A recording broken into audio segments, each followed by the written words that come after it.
بسم اللہ الرحمن الرحیم۔ حضرات محترم، آپ اصلاحی بیان سن رہے ہیں۔ اللہ جل شانہ میرا بیان کرنا اور آپ کا سننا قبول فرمائے، بخشش کا نجات کا ذریعہ بنائے۔ آج پہلی روایت رسول اللہ صلی اللہ علیہ وسلم نے فرمایا، مومن بندہ اور مومن عورت کی جان میں، اس کی اولاد اور مال میں آزمائش آتی رہتی ہے، حتیٰ کہ وہ اپنے اللہ سے جا ملتا ہے اور اس پر کوئی بھی گناہ نہیں ہوتا۔ اور ایک روایت میں نبی کریم صلی اللہ علیہ وسلم نے ارشاد فرمایا، قریب قریب رہو اور سیدھے سیدھے رہو، ہر ناگوار بات جو مسلمان کو پہنچے وہ اس کے گناہوں کا کفارہ ہے، حتیٰ کہ کوئی مصیبت جو اس کو پہنچے اور کانٹا جو اس کو چبھے۔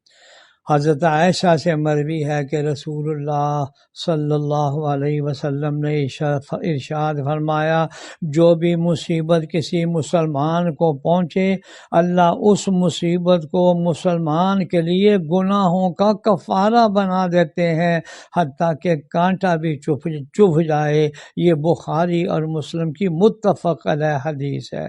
اور ایک حدیث میں ارشاد فرمایا کہ دنیا میں جو بھی آزمائش کسی بندے پر آتی ہے وہ کسی گناہ کی وجہ سے آتی ہے، حالانکہ اللہ بہت زیادہ کریم ہے اور معاف فرمانے کے لحاظ سے بہت عظیم ہے کہ اس گناہ کے بارے میں بندے سے قیامت میں سوال کریں، یعنی یہ مصیبت ان گناہوں کا کفارہ بن گئی ہے جو اس سے سرزد ہوئے ہیں۔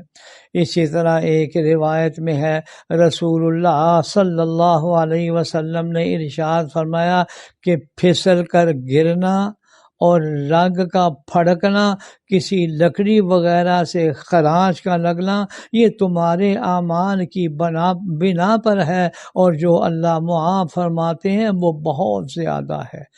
حدیث میں ہے کہ کبھی بھی مسلمان کو کانٹا چبھ جائے جو اس سے بڑی چیز، اس کی وجہ سے ایک درجہ اس کا لکھ دیا جاتا ہے، ایک خطا معاف کر دی جاتی ہے۔ اور پھر ارشاد فرمایا، مومن مرد اور مومن عورت، مسلمان مرد اور مسلمان عورت بیمار ہو جائے تو اللہ تعالیٰ اس کی خطا کو اس بیماری کی وجہ سے جھاڑ دیتے ہیں۔